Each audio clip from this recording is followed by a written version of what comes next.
اعوذ باللہ من الشیطان الرجیم بسم اللہ الرحمن الرحیم قل اعوذ برب الفلق من شر ما خلق ومن شر غاسق اذا وقب ومن شر النفاثات في العقد ومن شر حاسد اذا حسد صدق اللہ العظیم۔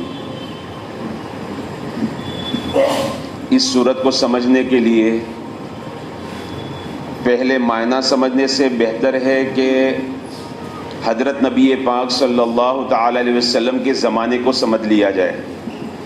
جب ہم اس بات کو سمجھیں گے تو اس کا ترجمہ بھی سمجھنا آسان ہوگا، اور اللہ رب العزت نے اس سورت کو کیوں نازل فرمایا جس کو شان نزول کہتے ہیں وہ بھی آسانی کے ساتھ سمجھ میں آ جائے گا۔ حضرت نبی پاک صلی اللہ تعالی علیہ وسلم کے مدینہ منورہ جانے سے پہلے مدینہ منورہ کا جو عالم تھا وہاں 5 بڑے بڑے قبیلے رہتے تھے۔ 3 قبیلے یہودیوں کے تھے، 2 قبیلے مشرکوں کے تھے۔ یہود کے 3 قبیلے جو تھے وہ بنو نذیر، بنو قریظہ، بنو قینقاع، یہ 3 خاندان تھے، 3 قبیلے تھے۔ مشرکین کے 2 تھے، ایک اوس تھا اور دوسرا خزرج تھا۔ پھر اللہ کی شان، یہودی پڑھے لکھے لوگ تھے۔ پھر اللہ رب العزت نے ان کو مقام دیا تھا کہ منڈیوں کے وہ مالک تھے، اناج منڈی کے وہ مالک، فروٹ مارکیٹ کے وہ مالک، کھجوریں تھی، کھجوروں کی منڈی کے بھی وہ مالک تھے، کپڑے کے سب سے بڑے تاجر تھے، تجارت کے میدان میں بھی وہ سب سے آگے تھے۔ تو یہ تینوں چیزیں ان کے ہاتھ میں تھی۔ مارکیٹ بھی ان کے ہاتھ میں ہے کپڑوں کا، گلے کا مارکیٹ بھی ہے، اور فروٹ کا مارکیٹ بھی انہی کے قبضے میں ہے۔ اس کے بالمقابل جو مشرکین کے 2 قبیلے تھے، اوس اور خزرج، ان کا زیادہ تر جو گھر کا خرچہ چلتا تھا وہ کھیتی باڑی سے چلتا تھا۔ یہ لوگ کھیتی باڑی کرنے والے لوگ اور زیادہ سے زیادہ کھجوروں کے باغات لگانے والے لوگ۔ کوئی ایک ساتھی پنکھا بند کر دیجیے۔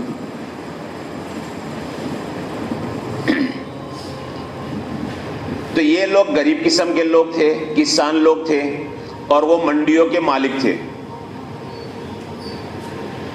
اب معاملہ یہ بنتا تھا، یہودیوں میں آپس میں اتفاق تھا، وہ مل جل کر رہتے تھے، اور اوس اور خزرج کے اندر آپس کے اندر دشمنیاں چلتی تھی۔ دشمنیاں بھی کیسی عجیب۔ ایک جنگ ان کے درمیان میں چلی، جن کو کتاب کے اندر جس جنگ کو جنگ بعاث کہا جاتا ہے۔ یہ جنگ بعاث 120 سال ان لوگوں کے درمیان میں چلی۔ باپ مرتا تھا تو مرتے مرتے یہ وصیت کر کر جاتا تھا کہ بیٹا تمہیں مقابلہ کرنا ہے، بدلہ لینا ہے۔ بعاث کیا تھا؟ بعاث ایک قلعہ تھا، اور اسی قلعے کے بارے میں ان کی لڑائی تھی۔ 120 سال تک جنگ چلی۔ پھر گھوڑے پالنے والے لوگ تھے تو گھوڑ دوڑ ہوئی۔ گھوڑ دوڑ کے اندر ایک بندے نے دوسرے کے گھوڑے کے منہ پر زور سے تھپڑ مار دیا تاکہ وہ پیچھے رہ جائے اور یہ آگے نکل جائے، انعام مجھے مل جائے۔ اس بات پر 64 سال جنگ چلی۔ کوئی بات ہے؟ چھوٹی سی بات تھی، 64 سال جنگ چلی۔ پھر کتابوں میں ایک عجیب اور واقعہ لکھا ہے۔ ایک بندے کا کھیت تھا، زمین تھی، اس پر کیکر کا یعنی ببول کا درخت تھا۔ اللہ کی شان، کبوتری نے وہاں پر انڈے دیے تھے۔ دوسرے بندے کا اونٹ آیا، اور اونٹ ببول کو زیادہ پسند کرتا ہے، اور ببول کی جو پھلی ہوتی ہے اس کو زیادہ تر پسند کرتا ہے۔ تو کھانے کے لیے اس نے جیسے ہی کھینچا، درخت کھینچا گیا اور انڈے نیچے گر گئے۔ اب کبوتری کے انڈے پھوٹ گئے تو وہ زمین والا سارا منظر دیکھ رہا تھا، غصے میں اٹھا اور اس نے اونٹ کو مار ڈالا۔ جنگ تو دیکھیں کہ کیا کوئی بات ہے؟ اونٹ کو مار دیا. اونٹ والے کو پتا چلا کہ زمیندار نے میرے اونٹ کو مار دیا ہے, وہ آیا اور اس نے اس بندے کو مار دیا. پھر دونوں خاندانوں کے اندر زبردست جنگ چلی. اتنی سخت دشمنی ان دو قبیلوں کے درمیان میں, اوس اور خزرج کے درمیان میں تھی. اللہ رب العزت مدینہ پاک کے اوس اور خزرج کے صحابہ کرام کے اوپر احسان جتلاتے ہوئے فرماتے ہیں اذ کنتم اعداء فالف بین قلوبکم فاصبحتم بنعمته اخوانا. اے اوس اور خزرج کے میرے مسلمان بندو, اس نعمت کو یاد کرو جو نعمت اللہ نے تم کو دی کہ تم کٹر دشمن تھے, اللہ رب العزت نے تمہارے دلوں کو ملا دیا. اور کیسا ملا دیا؟ اللہ خود بیان فرماتا ہے اخوانا, آپس میں بھائی بنا دیا. اتنی محبتیں, اتنے کٹر تھے, ساتھ میں جہاد کر رہے ہیں, ساتھ میں نماز پڑھ رہے ہیں. اور معاملہ کیا بنا کہ مہاجرین آئے ہیں تو مہاجرین کے لیے سب کچھ لٹانے کے لیے تیار ہے. اللہ نے وہ محبتیں ڈال دی. اب دیکھیے اللہ پاک نے اس قوم کے ساتھ, اوس اور خزرج کے ساتھ یہ معاملہ کیا, وہ ایمان میں داخل ہوئے. اب وہ یہودی تھے. اب یہ پورا سورہ فلق اور سورہ ناس کو سمجھنے کے لیے یہ پوائنٹ سمجھنا ضروری ہے. اب یہودیوں کا ورچسو تھا, ان کا ویلیو تھا. کوئی رشتہ کرنا چاہتا اوس اور خزرج کا بندہ کہ میرے بیٹے کا رشتہ فلاں جگہ پر کرنا ہے, تو پہلے ان کے پاس جاتا, یہودیوں کے پاس جاتا. ان کے محلے میں جو بڑا یہودی رہتا اس کے پاس جاتا, سیٹھ جی مجھے رشتہ کرنا ہے, اور اس طرح سے لڑکی دیکھیے آپ کیا کہتے, اگر آپ کہے تو کروں, اور اگر آپ نہ کہتے تو مجال نہیں ہوتی تھی. یعنی ہر بات میں ان سے مشورہ لینا, ان کو اپنا بڑا سمجھنا. اب حضرت نبی پاک صلی اللہ تعالی علیہ وسلم ہجرت فرما کر مدینہ منورہ تشریف لائے. اب چوٹیں لگ رہی ہے یہودیوں کو. پہلی چوٹ یہ لگی کہ آج تک لوگ جب ان کو دیکھتے تھے کھڑے ہو جاتے تھے, سلام کرتے تھے کہ یہ ہمارے بڑے ہیں. اب کیا ہوا کہ صاحب علم نبی آ چکے ہیں, اب مسئلے پوچھنے کی ان کو ضرورت نہیں, ان جاہلوں کو. اب تو اللہ کے حبیب صلی اللہ تعالی علیہ وسلم تشریف لا چکے. اب وہ بندہ یہودی پاس سے گزرتا ہے, کوئی دیکھنے کے لیے بھی تیار نہیں, سلام کرنا دور کی بات. پہلا حسد پیدا ہوا, ہمارا ویلیو گھٹ گیا. پہلا حسد.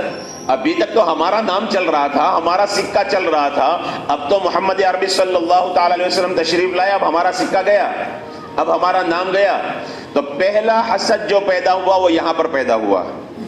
پھر مکہ مکرمہ والے, جیسے سورہ لیلاف قریش کے اندر ہمارے سامنے آیا تھا کہ تجارت کرنے والے لوگ تھے, تو صحابہ کرام تو نسل در نسل تاجر تھے. اب جب انہوں نے مدینہ منورہ میں تجارت شروع کی تو یہودی ڈنڈی مارنے والی قوم تھی, مہنگا بیچنے والی قوم تھی, اور صحابہ کرام حضرت نبی پاک صلی اللہ تعالی علیہ وسلم کے اصولوں کو فالو کرنے والے تھے. سستا دینے والے, کم داموں میں دینے والے. یہاں تک کہ ایک بڑا عجیب واقعہ کتاب میں لکھا ہے کہ مدینہ پاک کے اندر ایک دکان مسلمان کی ہے, اس کے سامنے ایک یہودی کی دکان ہے. شام کے وقت میں ایک یہودی گراگ آتا ہے, مسلمان کی دکان پر آ کر کہتا ہے تمہارے یہاں جو ہے, جو اس زمانے میں جو کھائے جاتے تھے, جیسے اپنے یہاں جو فطرے کا بورڈ لکھا ہے نا, اس میں تیسرے نمبر کا جو ہے, اس کے بعد چوتھے نمبر پر گو اور گیہوں ہے. خیر بہرحال آپ کے یہاں جو ہے؟ جی ہے. اس کو تو یقین تھا یہاں پر بہت کفایتی دام میں ملتا ہے, تو اس نے جتنا اس کو ضرورت تھی اس نے اتنا مانگا. تو وہ صحابی, وہ مسلمان جو تھے, انہوں نے کہا بھائی میری دکان میں جو بھی اچھی کوالٹی کے ہیں, قیمت بھی بہت مناسب ہے, لیکن میری ایک بات مانو گے, میری ایک بات مانو گے؟ کہا بولو کیا کہنا چاہتے ہو؟ کہا میری دکان سے نہ لے کر وہ سامنے جو یہودی بھائی کی دکان ہے نا وہاں سے تم جو خرید لو. حیران رہ گیا, میں یہاں لینے کے لیے آتا, آدمی تو بلاتا ہے بھائی ادھر آ جاؤ, بہت اچھا ہے, بہت اچھا ہے, ٹماٹر بہت اچھے ہیں, دیکھو دیکھو ہے, آواز لگتی ہے نا, آدمی اپنی طرف کھینچنے کی کوشش کر رہا ہے. اب دیکھیں یہ پورا معاملہ ہی الٹا ہے. اس بندے کو سمجھ میں نہیں آ رہا, ہے یہودی, مسلمان ہوتا تو سمجھتا, ہے یہودی اور یہ کیا ماجرا ہے. میں خریدنے کے لیے وہاں گیا ہوں, انہوں نے مجھے آواز دے کر بلایا نہیں ہے, میں لینا چاہتا اور مجھے وہاں بھیج رہے. بہرحال وہ بندہ وہاں پر گیا, وہاں سے اس نے جو لیے, جو لے کر وہ بندہ یہاں پر آیا اور آ کر کہنے لگا میں نے جو وہاں سے لے لیا, آپ کی بات میں نے مان لی, لیکن بات مجھے سمجھ میں نہ آئی، مجھے ذرا بات تو سمجھاؤ، میں لینے آپ کے یہاں آیا تھا، 2 پیسوں کا فائدہ آپ کو ہو جاتا، آپ کی بکری ہو جاتی، آپ نے مجھے وہاں پر کیوں بیچ دیا؟ تو مسلمان جو صحابی تھے انہوں نے فرمایا بھائی صبح سے ابھی تک میری دکان پر اتنے گراہک آ چکے ہیں کہ گھر میں جب میں شام کو جاؤں گا میرے بچوں کو کھانا نصیب ہو جائے گا، بھر پیٹ کھا کر وہ سوئیں گے، لیکن میں نے دیکھا صبح سے شام تک اس یہودی کی دکان پر ایک گراہک بھی نہیں آیا، اس کا چہرہ اتر گیا ہے، وہ اداس ہو گیا ہے، شام کو گھر جائے گا اپنے بچوں کو کیا کھلائے گا؟ اس لیے میں نے کہا کہ آپ وہاں پر چلے جائیں، کم سے کم اس کے بچوں کا کچھ انتظام ہو جائے۔ وہ کلمہ پڑھ کر فوراً مسلمان ہو گیا۔ اب وہ یہاں سے گیا، وہاں پر اس دکان پر جا کر دکاندار کو پورا واقعہ سنایا کہ اس مسلمان نے تمہارے ساتھ کیسا برتاؤ کیا، وہ بھی آقا صلی اللہ تعالی علیہ وسلم والے اخلاق سے متاثر ہوا اور اس نے بھی آ کر کلمہ پڑھ لیا۔ یہ تھے صحابہ کرام کہ اس طرح سے زندگی گزارتے تھے۔ خیر بہرحال اب تو وہ تو تاجر تھے مکہ والے، اب تجارت شروع کی تو اب گراہک آنے لگے مسلمانوں کے پاس، یہ بھائی یہ پورا دیتے ہیں، پیسے زیادہ نہیں لیتے، اگر بائی چانس کچھ پیسے ہمارے رہ بھی جاتے ہیں تو یاد سے ہمیں واپس لوٹا دیتے ہیں۔ تو اب ان کی منڈی پھیکی پڑ گئی، ان کا بازار ٹھنڈا پڑنے لگا اور یہاں بازار میں تیزی آ گئی، یہ دوسرا حسد پیدا ہوا۔ یہ کہاں سے آ گئے؟ اب تک تو ہم آرام سے کماتے تھے، اب یہ آ گئے، ہماری کمائی پر فرق آ گیا۔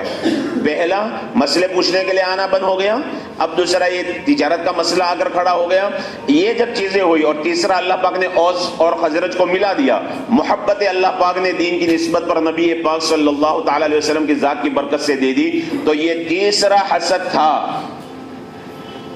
اب جب یہ حسد پیدا ہوا تو پھر کیا کیا؟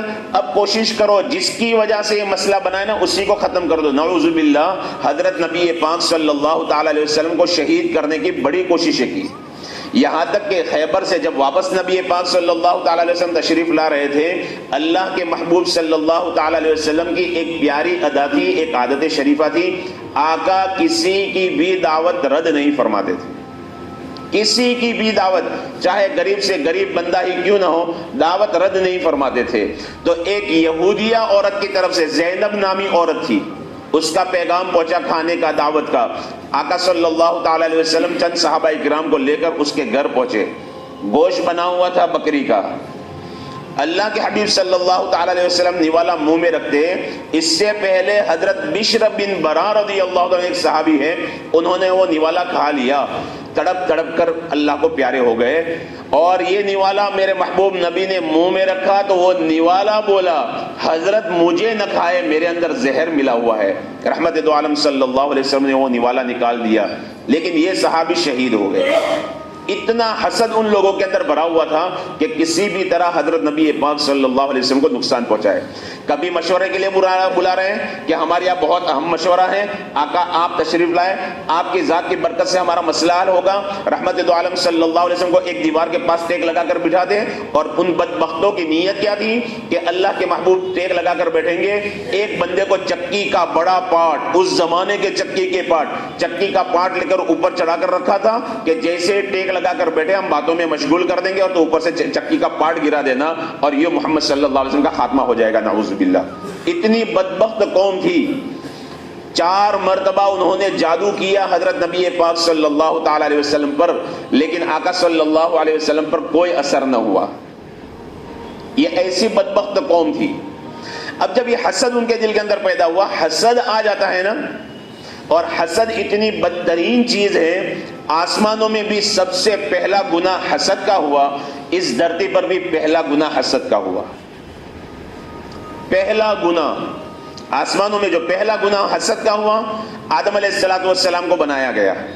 آدم علیہ السلام کو جب بنایا گیا، اللہ نے حکم دیا جب میں ان کو بنا دوں، جان ڈال دوں، سجدہ کر لینا۔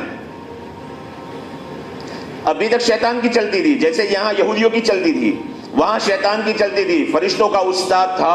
اب معاملہ بدل گیا، فرشتوں کا رخ آدم کی طرف ہو گیا، حسد پیدا ہو گیا۔ پہلا حسد اس کے دل کے اندر پیدا ہوا، اور اس بدبخت نے انکار کر دیا سجدے سے، اور یہاں تک کہ حسد کی بنیاد پر آدم علیہ السلام کو جنت سے نکلوا دیا۔ یہ ہے حسد، بدترین چیز، اور اس دھرتی پر سب سے پہلا گناہ ہوا وہ بھی حسد کا۔ قابیل کے دل میں جو حسد آیا حابیل کے بارے میں، اپنے بھائی کے بارے میں، یہ حسد کی بنیاد تھی جس کی وجہ سے اس نے اپنے بھائی کو قتل کر دیا۔ اس لیے حسد سے بچنا، اللہ کے حبیب صلی اللہ علیہ وسلم فرماتے ہیں حسد سے بچو، اس لیے کہ حسد تمہاری نیکیوں کو اس طرح کھا جاتا ہے جس طرح سے آگ لکڑیوں کو کھا جاتی ہے۔ حسد کس کو کہتے ہیں؟ حسد کہتے ہیں کسی بندے کی ترقی کو دیکھ کر، کسی بندے کی خوشحالی کو دیکھ کر، کسی بندے کی مسکراہٹ کو دیکھ کر جلنا، اس کے پاس کیوں ہے؟ بس ایک تو ہے کہ کسی بندے کے پاس نعمت ہے اور یہ ہمارے دل کے اندر خواہش پیدا ہو، اے اللہ تو نے اس کو جو دیا ہے وہ مجھے بھی عطا فرما، یہ تو جائز ہے، یہ رشک کہلاتا ہے۔ لیکن حسد کہتے ہیں سامنے والے کی ترقی، سامنے والے کی نعمتوں کو دیکھ کر جلنا اور وہ کسی بھی طرح اس کے پاس سے ختم ہو جائے، بس یہ چاہنا، یہ بدترین چیز ہے۔ اور اللہ والے مثال دیتے ہیں یہ ساری چیزیں کس کی صفات ہیں؟ یہ درندوں کی صفات ہے، درندوں کی صفات ہے، زہریلے جانوروں کی صفات ہے۔ بکری کی جان چلی جاتی ہے، بھیڑیا اپنا پیٹ بھرنا بس چاہتا ہے، بس اس کے علاوہ اور کچھ نہیں دیکھتا، کسی پر بھی حملہ کر دیتا ہے، میرا پیٹ بھرنا چاہیے۔ یہ تو پھر بھی پیٹ بھرنے کی بات ہے، حاسد اور حسد کرنے والے کا تو کوئی فائدہ نہیں ہوتا۔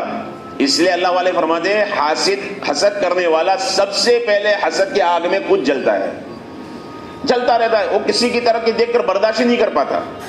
اور اس سے گٹیا سانپ اور بچھو، کہ سانپ اور بچھو ڈنک مارتے ہیں، ڈستے ہیں، ان کا پیٹ بھی نہیں بھرتا لیکن سامنے والے کا کتنا بڑا نقصان ہو جاتا ہے۔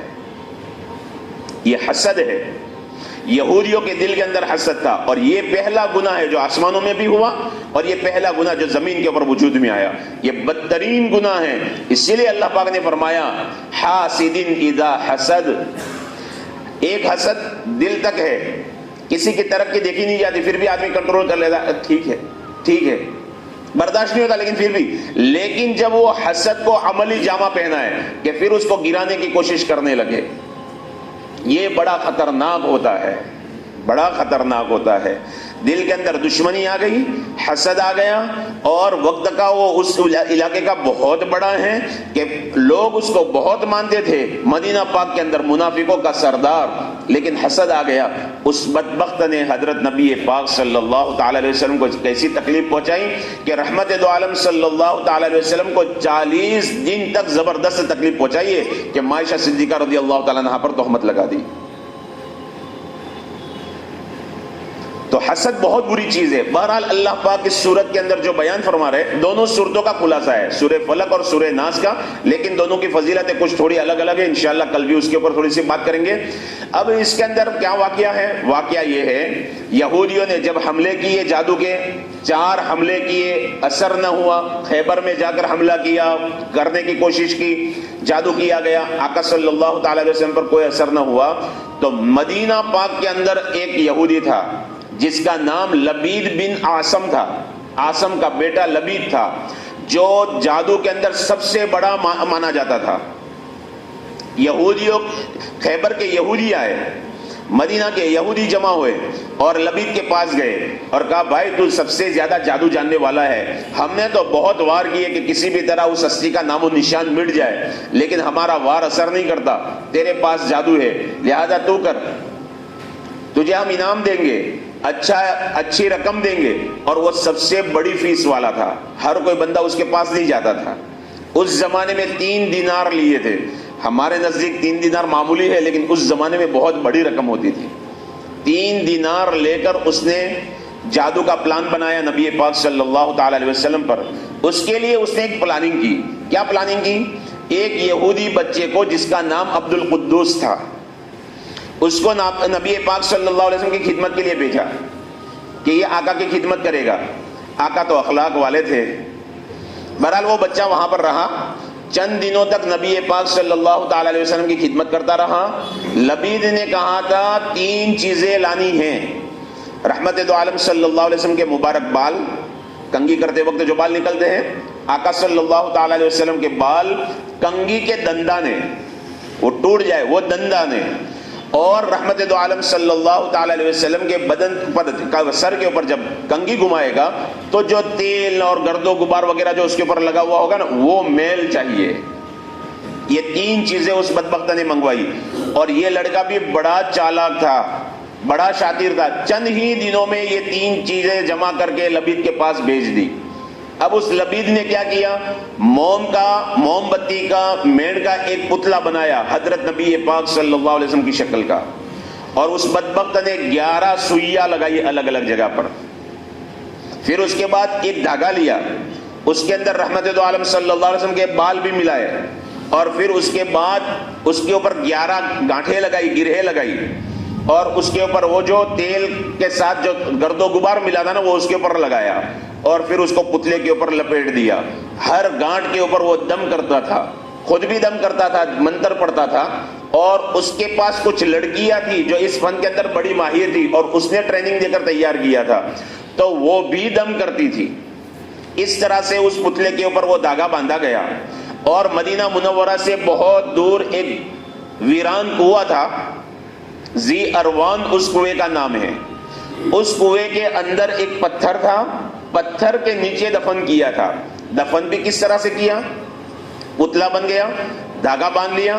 دھاگا باندھنے کے بعد کھجور جب پکتی ہے نا, کھجور تیار ہوتی ہے تو اس کے اوپر ایک گلاف ہوتا ہے, کور ہوتا ہے. جیسے عام طور پر اپنے یہاں کیلے کا جھاڑ ہوتا ہے تو کیلے تو لگتے ہیں, نیچے کی طرف ایک پورا ہوتا ہے, اس طرح سے. تو وہ گھابا کہتے ہیں اس کو. وہ پورا لیا نکال کر اور اس کے پتلے کے اوپر لگا دیا تاکہ پانی کے اندر وہ پگھل نہ جائے, دب نہ جائے. اس کو دیر تک باقی رکھنے کا اس کا ارادہ تھا. بہرحال پتھر کے نیچے دفن کر دیا. اس کی وجہ سے حضرت نبی پاک صلی اللہ تعالی علیہ وسلم کو تکلیف ہوئی. کتنی تکلیف ہوئی, جسم دبلا ہونے لگا, بدن ٹوٹا ٹوٹا رہنے لگا, درد رہنے لگا. دینی معاملے میں ذرہ برابر کمی نہ ہوئی, لیکن دنیا کے معاملے میں یہ کمی ہوئی کہ آقا صلی اللہ تعالی علیہ وسلم کو یہ یاد نہیں رہتا تھا کہ میں نے کھانا کھایا ہے یا نہیں کھایا ہے, میں نے پانی پیا ہے یا نہیں پیا ہے. کبھی یہ ہوتا تھا میں اپنی بیویوں کے پاس گیا ہوں یا نہیں گیا ہوں, تو آقا پھر ملاقات کے لیے جاتے تھے. تو ازواج مطہرات کہتی تھی میرے محبوب نبی آپ کیوں تکلیف اٹھاتے, ابھی تو آپ تشریف لائے تھے. آقا کو یہ چیزیں یاد نہیں رہتی تھی. اچھا, یہ اثر کتنے دن رہا, یہ اثر 1 سال تک حضرت نبی پاک صلی اللہ علیہ وسلم کو رہا. اس سے پتا چلتا ہے جادو برحق ہے. بہت ڈنگے مار لیتے ہم دوستوں, لیکن جب ہوتا ہے نا پھر کسی کو منہ دکھانے کے قابل نہیں رہتے. یہ ساری چیزیں برحق ہے, انکار نہیں کر سکتے. خیر بہرحال 1 سال تک نبی پاک صلی اللہ علیہ وسلم اللہ کے سامنے بہت روتے رہے. عائشہ صدیقہ رضی اللہ تعالیٰ عنہ فرماتی ہیں میرے آقا جب پہلے گھر میں داخل ہوتے تھے حشاش بشاش مسکراتے ہوئے آتے تھے, لیکن جب میرے محبوب نبی بیمار ہوئے اور یہ بیماری لگی تو میرے محبوب نبی جب گھر کے اندر تشریف لاتے تھے تو خاموشی کے ساتھ ایک کونے کے اندر بیٹھ جاتے تھے. موڈ نہیں رہتا تھا آقا کا, موڈ نہیں رہتا تھا, ہمیشہ دکھ درد محسوس کرتے تھے بدن کے اندر, اور جیسے کسی نے زنجیروں سے جکڑ لیا ہو اس طرح سے آقا کو محسوس ہوتا تھا. بہرحال ایک مرتبہ حضرت نبی پاک صلی اللہ علیہ وسلم آرام فرما رہے تھے. جبرائیل امین کو اللہ نے بھیجا, میکائیل کو بھیجا. جبرائیل سر کی جانب کھڑے ہو گئے, آقا کے سر کی جانب کھڑے ہو گئے. میرے آقا آرام فرما رہے تھے, خواب کے اندر یہ منظر دیکھا, اور میکائیل پیروں کی طرف کھڑے ہو گئے. میکائیل نے پوچھا بھائی جبرائیل آپ کے صاحب کو کیا ہو گیا ہے؟ تو جبرائیل نے کہا یہ بیمار ہے. ان کو کیا بیماری ہے, سوال جواب ہو رہا ہے, ان کو کیا بیماری ہے؟ کہا ان کے اوپر جادو کیا گیا ہے. کس نے جادو کیا ہے؟ لبید بن عاصم نے کیا ہے. کن چیزوں پر کیا ہے؟ میرے محبوب نبی کے بال مبارک, میرے محبوب نبی کی کنگھی کے دندانے مبارک, اور میرے محبوب نبی کا میل مبارک, ان 3 چیزوں پر کیا ہے. اس کو کہاں دفن کیا ہے؟ تو پھر بتایا ذی اروان کنویں میں پتھر کے نیچے گاڑا ہوا ہے, پتھر کے نیچے گاڑا ہوا ہے. آنکھ کھل گئی حضرت نبی پاک صلی اللہ تعالی علیہ وسلم کی, حشاش بشاش اٹھے. عائشہ صدیقہ رضی اللہ تعالیٰ نے پوچھا پیارے آقا کیا بات ہے, آپ بڑے خوش نظر آ رہے. کہا میرے اللہ نے مجھے میری بیماری بتا دی کہ مجھے کس وجہ سے یہ بیماری لگی ہے. صبح ہوئی, صحابہ کرام کو ساتھ میں لے کر چلے ذی اروان کنویں کے پاس. کنویں کے پاس پہنچے, حضرت علی, حضرت زبیر اور حضرت مقداد سے, حضرت عمار سے فرمایا, ان 3 صحابہ کرام سے فرمایا کنویں کے اندر اترو. کنویں کے اندر اترو اور وہ جادو کی چیزیں نکالو. اندر اترے تو جو پانی تھا نا کنویں کا وہ ویران تھا, ایسے کنواں ویران پڑا ہوا تھا, لیکن وہ مہندی جب دھوتے ہیں تو کیسا لال پانی ہو جاتا ہے, ویسا لال ہو گیا تھا اس جادو کی وجہ سے. پتھر ہٹایا گیا, وہ پورا کعبہ, وہ جو کھجور کی جو چھال تھی وہ نکالی گئی. اس کے اندر دیکھا تو پتلا ہے, رحمت دو عالم صلی اللہ علیہ وسلم کے بال مبارک بھی ہے, کنگھی کے دندانے بھی ہیں. اس کو لایا گیا, اللہ کے حبیب صلی اللہ تعالی علیہ وسلم نے وہ سوئیاں نکالی, ایک ایک سوئی نکالتے گئے. قل اعوذ برب الفلق, ایک سوئی نکالی, من شر ما خلق دوسری نکالی. 11 آیتیں ہیں سورہ فلق اور سورہ ناس کو ملا کر. رحمت دو عالم صلی اللہ علیہ وسلم ایک ایک سوئی نکالتے جاتے تھے, ایک ایک آیت پڑھتے جاتے تھے. یہاں سوئی نکالتے تھے, وہاں جو گانٹھیں لگائی تھی نا 11, وہ خود بخود کھلتی چلی جاتی تھی. جب 11 گانٹھیں کھل گئی, اللہ کے حبیب صلی اللہ تعالی علیہ وسلم کو ایسا لگا جیسے بندھن میں سے. پھر آقا صلی اللہ علیہ وسلم, بعض روایتوں میں آقا نے فرمایا اس کو جلا دو, اور بعض روایتوں میں ہے کہ اس کو اسی کنویں کے اندر ڈال دیا اور پھر کنویں کو بند کر دیا. تو شکل یہ بھی ہو سکتی ہے کہ اس کو جلا کر اسی کنویں کے اندر ڈال دیا اور پھر کنواں بند کروا دیا ہو. اللہ کے محبوب صلی اللہ تعالی علیہ وسلم سے پھر صحابہ کرام نے عرض کیا, اے اللہ کے محبوب لبید کو قتل کر دیا جائے, اس بدبخت نے آپ کے اوپر جادو کیا, قتل کر دیا جائے. اللہ کے حبیب صلی اللہ علیہ وسلم نے فرمایا میرے اللہ نے مجھے شفا دے دی ہے, اب اس کو اس کے حال پر چھوڑ دو. یہ ہے سورہ فلق اور سورہ ناس کا پورا منظر کہ اللہ کے محبوب صلی اللہ علیہ وسلم پر جادو ہوا ہے, دشمنی کی اور حسد کی بنیاد پر ہوا ہے, اور اس طرح کا معاملہ بنا.